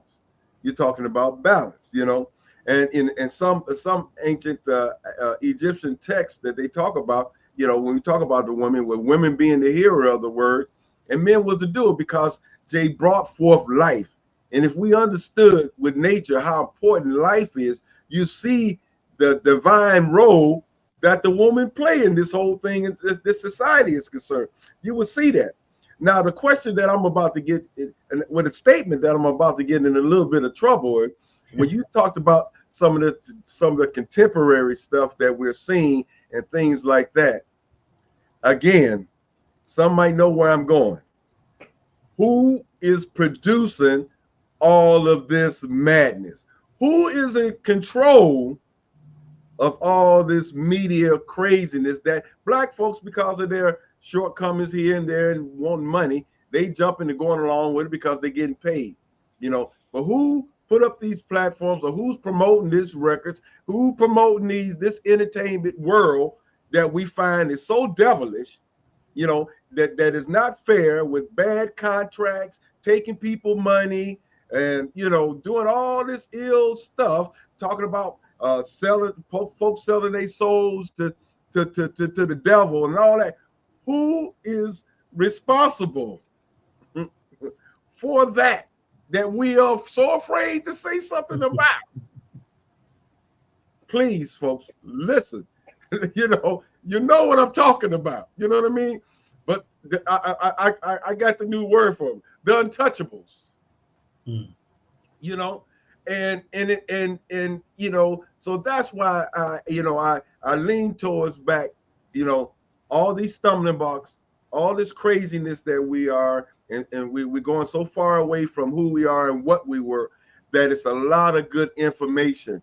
Our people wasn't walking around there twiddling their thumbs, until Europe came down and civilized us. They put some laws, some principles, some rituals, some customs that most you can see permeating through indigenous people all over the globe.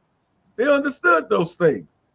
And these new kids on the block that has been in power and control for this little bit of shorter time messed up everything. So it's important to us. And then, hold on, I'm gonna say this last little piece. I was even talking to my daughter about, we know we coming up on these holy days. These holy days is around the corner, and we're going to partake in these holy days around there. And everybody's excuse is, well, it's a time to get together with family. I know it ain't this, I know it ain't that, but yet still you do that, because if you know the power of doing things, putting out energy, of saying words, and if you knew that power, and what power that you are producing by saying those things and doing those things, if you just knew your African traditions, there's so many things that you can do in far ceremonies and rituals that you can do to deal with family, dealing with nature and things like that if you just knew your culture. You know, Yeah. I realized a moment just a moment ago that I am sitting with a historian, and you brought up the term untouchable. So I'm living to ask this question. I was going to say dying, but that's not the right word. I'm living to ask this question. We've been having this debate in public about a certain section of the planet and land and who Oh, it belongs to. So, uh-huh. speaking to the historian, I just want to get a better understanding of this place starts with a P, and in some cases, some folks think of it as being an I. But I'm just wondering about the history of that land and the people who lived in that land and the folks who claim that it's theirs and the folks who claim that they have more of a natural right and they're being evicted. Can you shed some light on who has been in that land space historically up until 1948, or years before that, when other folks who are credited with being the rightful occupants of that land? Who really is the folks who were part of that part of the planet for so long? Well, if we look at more recently, before 1948, everybody in the world, including the United Nations, called it Palestine. Mhm. And there's even maps. You see 19 because the United Nations wanted to partition the area because the European Jews were looking for land to call home. And you look at all the maps, there was no such thing as Israel. Didn't exist on any of the current maps. It was Palestinians, some people the Jewish faith, which has been misrepresented as a race. Huh? What? How could that make any sense? It's a faith. People can practice Judaism and they can practice Islam or any other tradition. But we've actually had some events at our campus to really highlight Genocide Joe Biden and others just killing civilians, which has been part of the American tradition going back quite some time. They'd have no problem to kill off tens of thousands of civilians. But I remember one of the events we did, I think it was the International Human Rights Day of last year. And December 10th is International Human Rights Day every year because December 10th, 1948, that's the date where the United Nations issued the Universal Declaration of Human Rights.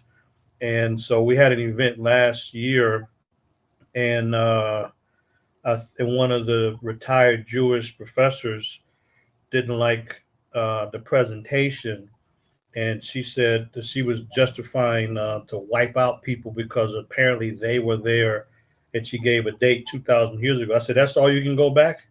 You look at people from Kemet in Africa. We have documentation of Africans in the area in control far longer than 2,000 years ago. You have to come further than that. But clearly, that area of the Levant, we don't, long before Christianity, long before Islam, you have at different periods, you have Africans from Kemet in that area, and you also had other people who are depicted. You can see the images of those people from that region.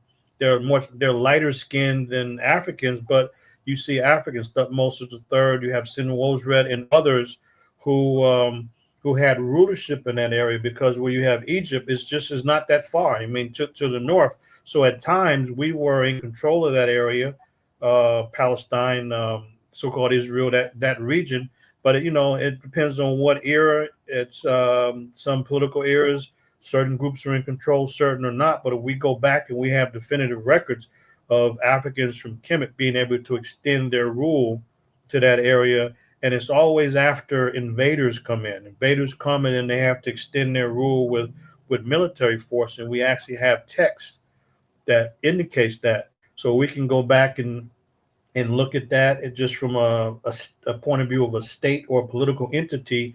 And but this is long before Christianity, long before Islam. But as I said, as we get to the more modern period, there are no European Jews, no one of European descent, or people that are now calling themselves Jews at all. And then we have a political entity, Zionism, that emerged in the 1890s.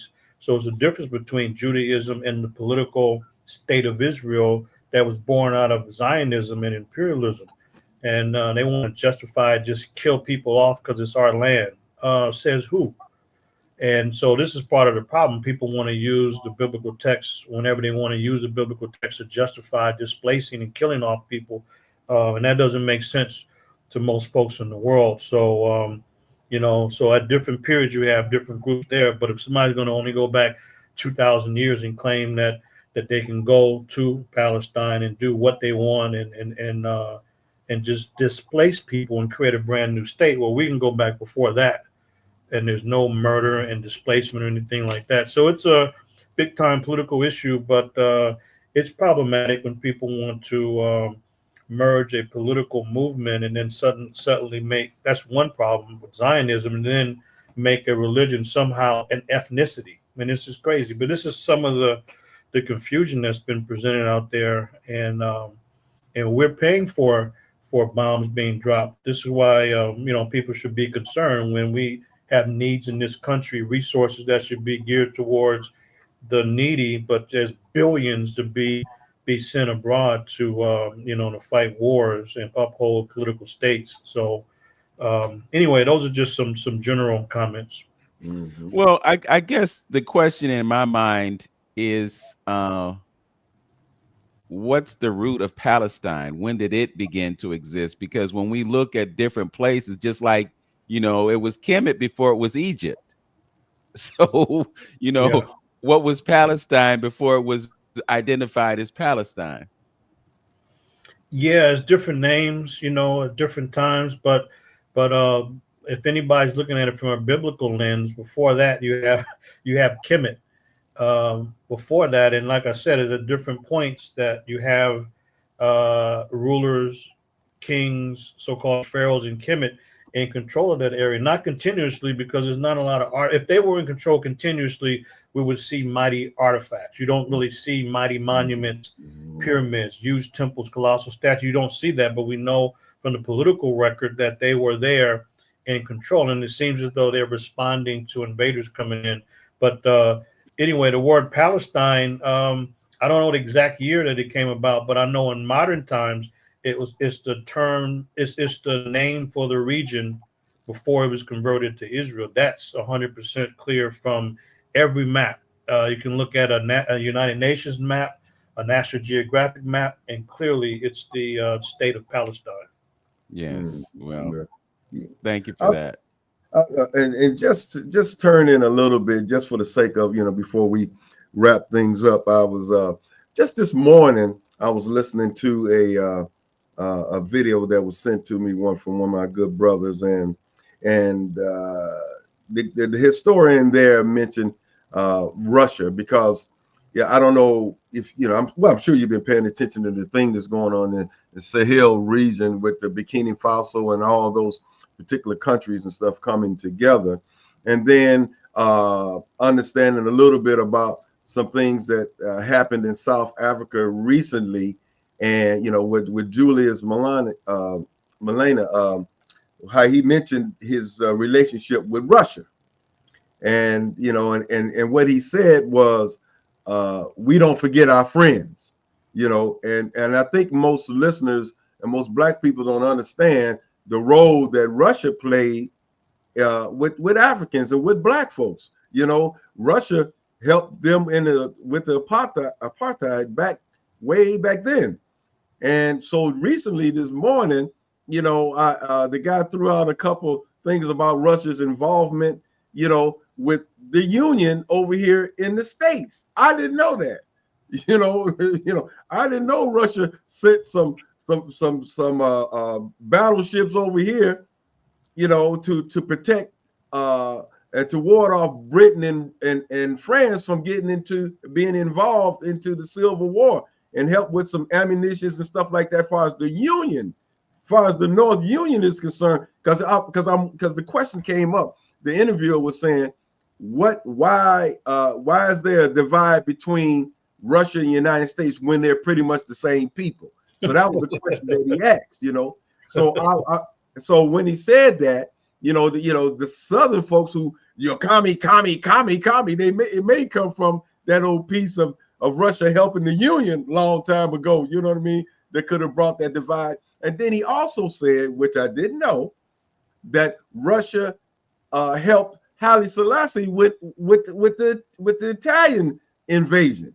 So I'm saying all that to say Russia played a big role in helping. But now he's over there helping my brother in Burkina Faso with troops, with ammunition, and told America if they keep trying something, there's going to be some consequences.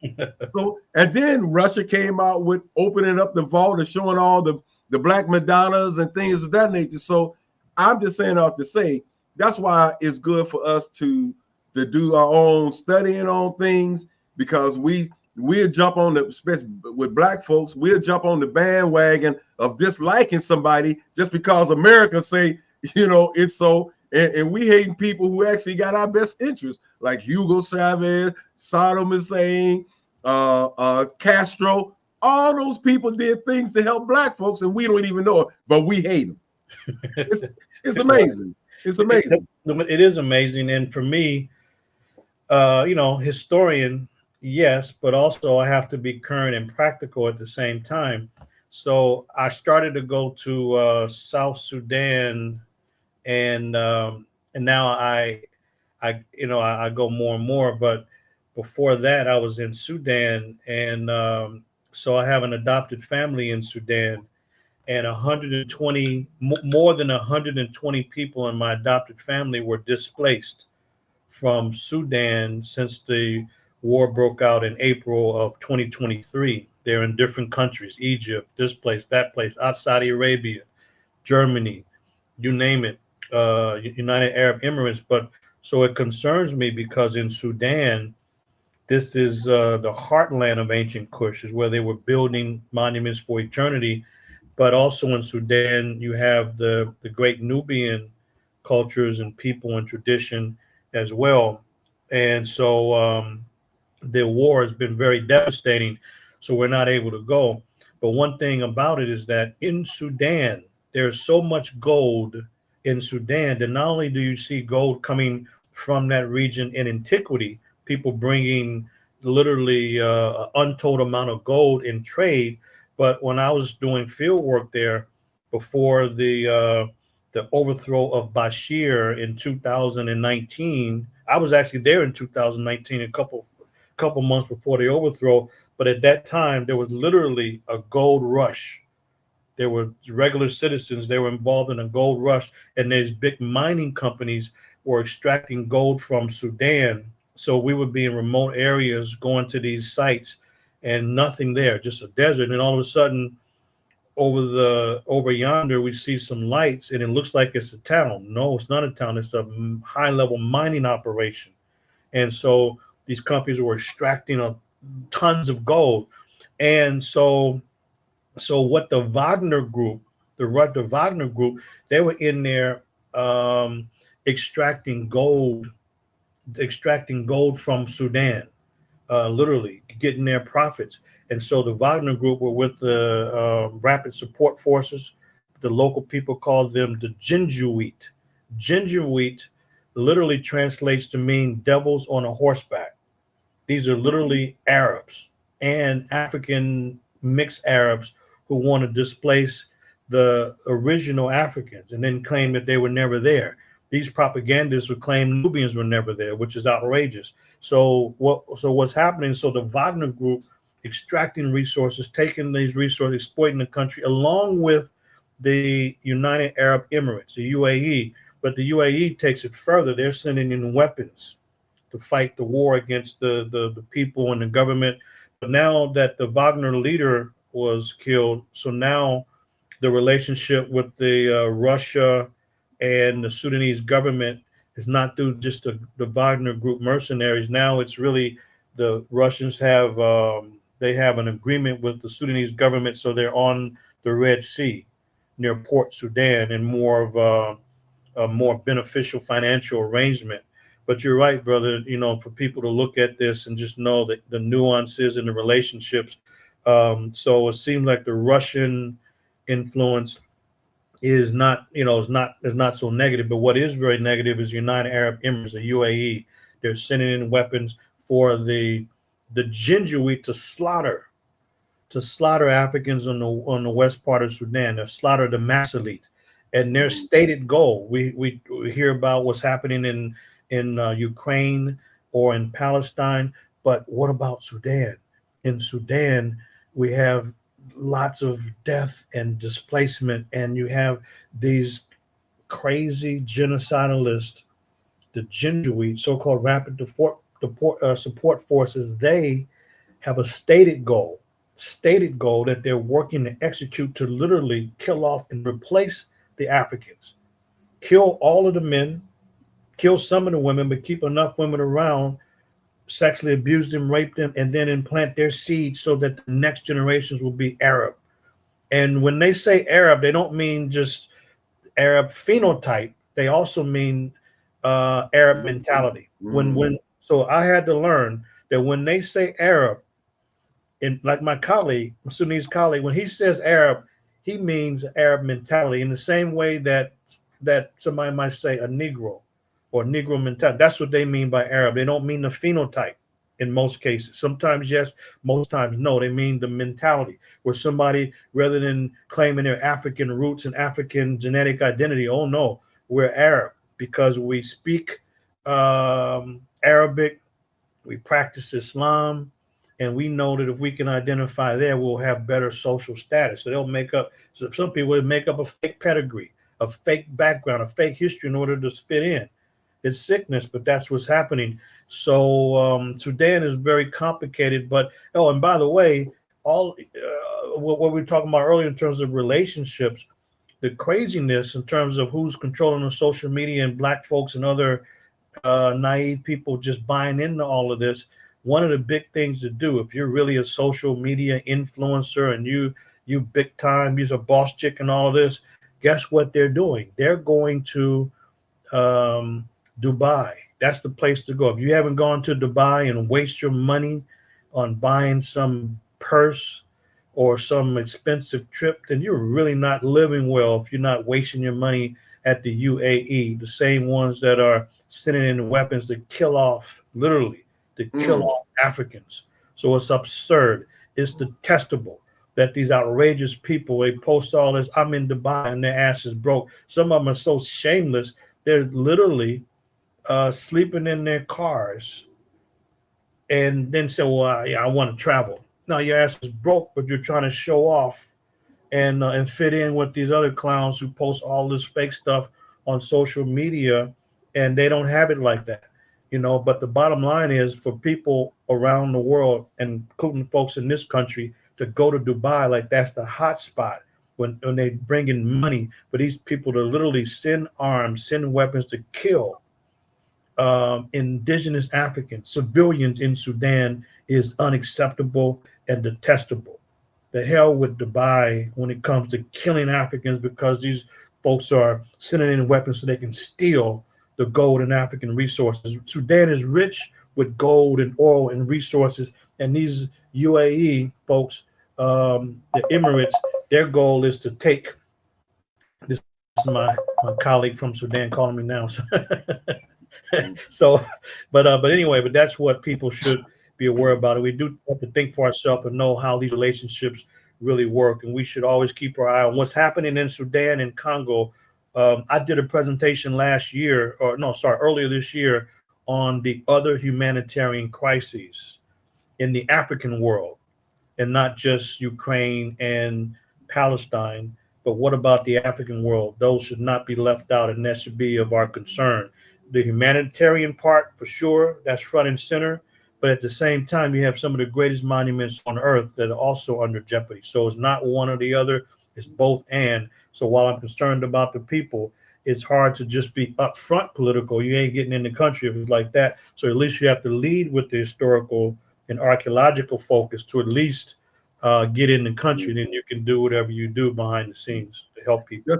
Just a quick thing. So you, and add what I'm saying there. So do some research and be careful who America buddy up with, and do some research and study who they actually hate.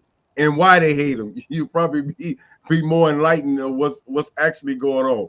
Because who we say as friends, okay, investigate that. Why they a friend to America? You know, what's the background and what's the backstory there? And who we claim to hate and have issues with, study that and ask that question. Because I always say, have we ever heard the other side? What issue Saddam had with America, which was once boys? What issue that Noriega and Bin Laden and all these folks that we was first cool with, but now all this negative propaganda, they killing their babies, they doing this, and you never, or Gaddafi, you never hear the other side of the story. We just take it and run. And you got these black folks around here. I got my own man. I think for yourself, dude. You ain't nothing. You don't think for yourself. They telling you what to think. Right, and that's why I appreciate you brothers in this 360 platform is very important, because the mainstream media, whether it's Washington Times, New York Times, Washington Post, ABC, NBC, MSNBC, CNN, out here, LA Times, San Francisco Chronicle, they have a full court press on promoting certain things.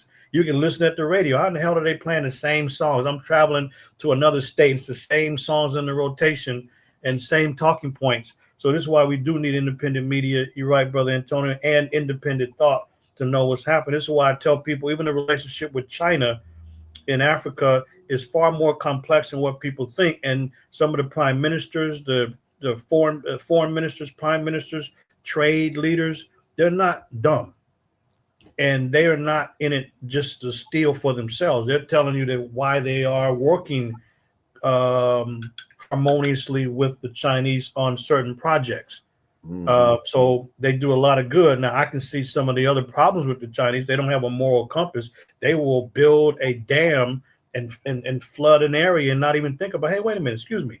There's a humanitarian part of this Chinese, but outside of the fact that they don't have a moral compass, they do help with roads. They do help with bridges. They do help, and they don't care about the political structure, the political system at all. They don't care about how you're doing your economy. This is a business opportunity for them. That's it. And I've seen a lot of them in Africa.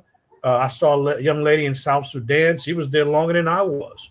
We had a good conversation. So you're right. And so, and by the way, I don't know where folks are at and what they can get, but CCTV is an excellent source on modern news in Africa. And they pretty much broadcast from Nairobi. So it's African reporters in the studio, African reporters in the field. It's CCTV. It's a Chinese-owned network, but you can tell that it is independent news in the sense that, wow, we ain't heard that before. We're not getting this point of view. You know what I mean? And so, so it's like that. You know, everything is not 100% this and zero that. No, there's pros and cons. But like you say, brother, I don't care about the BBC or CNN when I'm traveling. I don't care about US Today when I'm traveling. I want independent news. Even Al Jazeera is better than, because we get things. Oh, and by the way, you know what's special and what we can do if folks are listening and we have an opportunity in Ethiopia, the way TV works is like this. It's not like America where every commercial break is to sell something. No. In Ethiopia, you know what they're selling, quote unquote? You know what they're promoting? Culture, tradition. They'll have a break from the news and it's a few minutes of cultural dancing and music. I love it. You know what? Because there's so many different groups. It's over 80 groups. It's so many different groups, around the country and in the Omo Valley. It allows me to say, okay, that's this group. I can tell by the way they're dancing and their outfits, to test myself. But that's the way TV should operate. You got news, and then you break away to cultural traditions that are being promoted, not some latest breakthrough product to take your money from you. An indoctrination. Good. Yeah. Well, speaking of commercials, we want to give you another opportunity to shout out what you're doing in Africa beginning on June 7th and extending through July. Give us that information and then we'll look at closing the program. Okay, thank you. Let's see if I can share this with folks. So I will be taking a couple educational groups to Africa this summer The first is going to be my trip to Kemet, and I've been doing this for quite some time. So June 7th to the 21st is 15 days. The price you see, the $56.99, that includes everything from New York. So that's a 15-day tour. And so you can contact me at Manu Ampim@gmail.com. You can send you the brochure. All the details are here. We go to 25% more locations than any other educational tour. And that's one. And then after the 2-week, 15-day tour to Kemet, there will be a second group. Those that are interested, I'm leading an educational tour to Ethiopia. So it's the land of Cush. And this is a 16-day tour. We added the extra day because we not only go to the monuments in the north, but also to the Great Omo Valley in the south to spend time with the indigenous groups. So these are 2 tours. This Ethiopia tours from June 24th through July the 9th. So anybody's the tours are open, so you can contact me directly. We can get you the brochure, and this is sponsored by our company, Advancing the Research. And so that's what's happening in summer 2025. And I'm always excited to be able to share with people the insight that I've learned. And what's different is that I'm not approaching the tours from the point of view of a regular tour guide or tour leader, I should say, from the point of view of a researcher, to give people insight that they wouldn't ordinarily have, because some experiences you only know as a researcher because you go to the different spaces and places and have special relationships. So we're able to do that in Ethiopia. So folks are welcome. And in also my book, A History of African Civilizations, is also available. And so people can purchase that. Our website, by the way, is advancingtheresearch.org, and the information is there. And people might also want to join our email list, our mailing list, to be updated on publications, seminars, field research, and be in the know. So that's what's happening. I'm waiting on that film, brother. I can't wait to see those reactions. You on the ground talking to them brothers, man, and showing them that stuff and seeing their reaction to that. That's beautiful, brother. Yes. Two brothers, if I can say this, I've been, out in the field for, a really long time. And this August, or was it the last couple of days in July, in South Sudan, I went to one of the indigenous areas, and this is the first time in 30 years that it really hit me, because I was going to sacred shrines, meeting with chiefs, spear masters. I was meeting with, ministers in the government, and meeting with special people. And I went when I was among the Dinka, who've been great hosts and great sponsors. They've taken on my work as if it's their own. It's a true partnership. I went and I met with a lot of people, and I was amazed at how Elder Abraham was able to organize all this. I was stunned, literally. We fly into the area, and before we get off the plane, and the reporter's right there, asking questions. A welcome line of 10, 12 guys. I was surprised by that. But I went to the Belly community, BELI. And the day I was supposed to go among the Belly and meet with the elders and meet with the community about my work on ancient Kush, then we had so many places to go. Instead of getting there in the morning as we had told them, it was in mid-afternoon. So the brother called them and told them, man, we would be there in another hour and a half. And they said, okay, great, because we've been waiting. I didn't know what to expect. I'm just focused on doing the work. That's it. Because I trust the folks around me. I don't have to really ask a lot of questions. Hey, did you call? No, they're doing that anyway. I know that. So we get there. I'm stunned. The whole community's there. This was long after we said we would be there. I get out of the van, and it's a powerful, high level cultural community dancing with tremendous energy. And I said, damn, let me get ready. Let me get my stuff. So I had to get my camera ready to record. I said, this is very high level, exciting, energizing.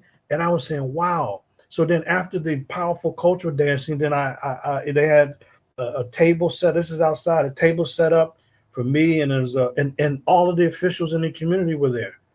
All of the head officials were there, and they're giving one gave a brief history of the Belly people. It was for me, but it was also for the young people in the community. It gives a brief history of the Belly who live near the Dinka, and other elders gave just brief statements. Officials, rather, they gave brief statements.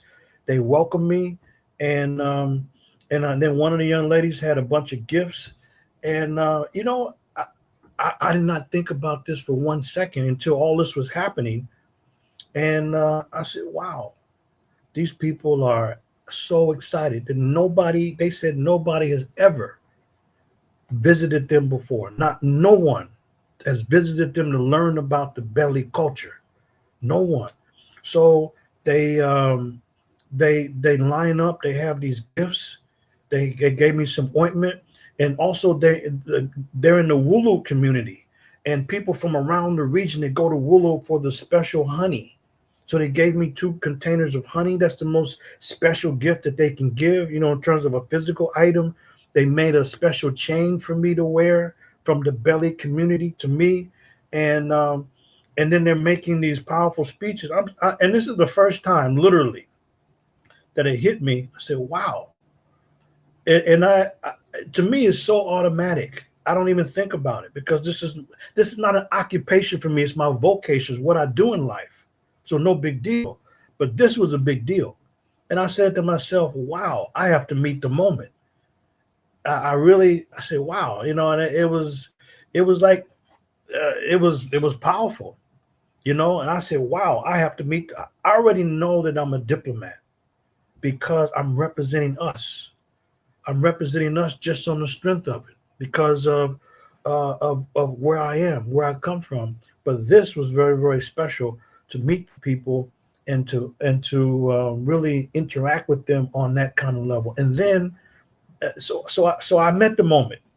Yes, I think we captured some of it, video clips and photos. We captured some of it. There's a beautiful article that came out about this, and then one by one, people from the community were coming up to me to make sure that I could see, understand, and photograph their culture markings on their arms, on their navel, men and women. I said, wow. And I promised them, not only am I going to come back, but I'm going to help document this in an updated version of my book, A History of African Civilizations. So I'm excited because I'm like the birds, I'm like the bees, I'm like the cats. When it's light outside, I rise up to meet the day. Don't need an alarm clock. What do you need an alarm clock for if you're excited about it every day? So this is my mission. This is my vocation. And when I'm in the field, I'm in my element because I'm among the people and I'm in super learning mode. Even as I share things with them that are stunning to them, what I'm learning is also stunning. And that's what folks see when I'm here back in the States. And I can't wait to go back to the Belly community and other places. And not only that, but to begin next summer to have my film crew with me, Brother Hilton and the film crew, to document me documenting the history so we can really share the significance of the history of Kush so that people know that this is not just an idea, but we want to make it real and relevant so folks will know that in the tradition of the great Kushites, we can rebuild if we embrace our traditional value system and be uncompromising in doing that. Well, brother, I just have to say this. Again, the work that you're doing is so important. And these opportunities that folks have to visit Africa, to visit Kemet, to visit Ethiopia, I would encourage you not to look at it as a vacation, because it's not. It's really more of an educational experience, a cultural immersion, and it's a way for you to learn about who you are and what Africa really is about, because you can cut through all the misinformation and disinformation that you received in life and be a part of something really Yeah. special. So, Yeah. you know, the price that you quoted is really reasonable. I remember when I went across the water the last time, it was about $10,000. Of course, Wow. it, it was a 3-week experience, you know. So, and there was a lot, you know, and we went to just virtually almost everywhere you could go in Kemet. You know how Dr. Rashidi was very intentional about showing you as much as he could. But I'm just excited for the people who are able to enjoy this experience with you, Brother Manu. So congratulations to you for doing what you do. And Yes, sir. you know, folks, take advantage of this. Any last words that you want to add, either you, Brother Manu, or Brother Hamtonio? If I could just share one other thing, I want to just share this quick article, just so people, if they're interested, let's see if I can find that article, because it's if I can bring it up here. Yeah, but basically, I would just say that why put off to tomorrow what you can do today? So when people say, Professor, it's great, I want to go someday, someday is not on the calendar. One day is not on the calendar. So you have to pick a date, pick and make it happen, because someday it never happen, and you never know. I mean, you really never know what will happen. So I would say take advantage of it while we're in a position where we can embrace the continent, we can learn, and people can literally um, learn from an inside perspective. That's what's most important, and bring that back, because as Frantz Fanon said, we can't try to catch up with the decadence of Europe or the decadence of Euro America. When we have our own tradition, we have to embrace it. So we don't have to make up a past that didn't exist. No, we have a past that's still with us in the present, in the value systems that still are among us. And so I'm just excited to be able to retire from the college in 2 years so that I can pursue the field work more diligently, and not have to worry about grading so many papers. So, Somebody's asking you a question before we get out of here, Brother Manu. okay. They say, do Yes. you have Oh, any major publications Yeah, you planned for looking next? good. yeah. Yes, I do. One is for next year, 2025. I've committed, one of my colleagues in South Sudan, we committed to a joint book on common, um, it's like common origin, to really deal with the Dinka and Nuer.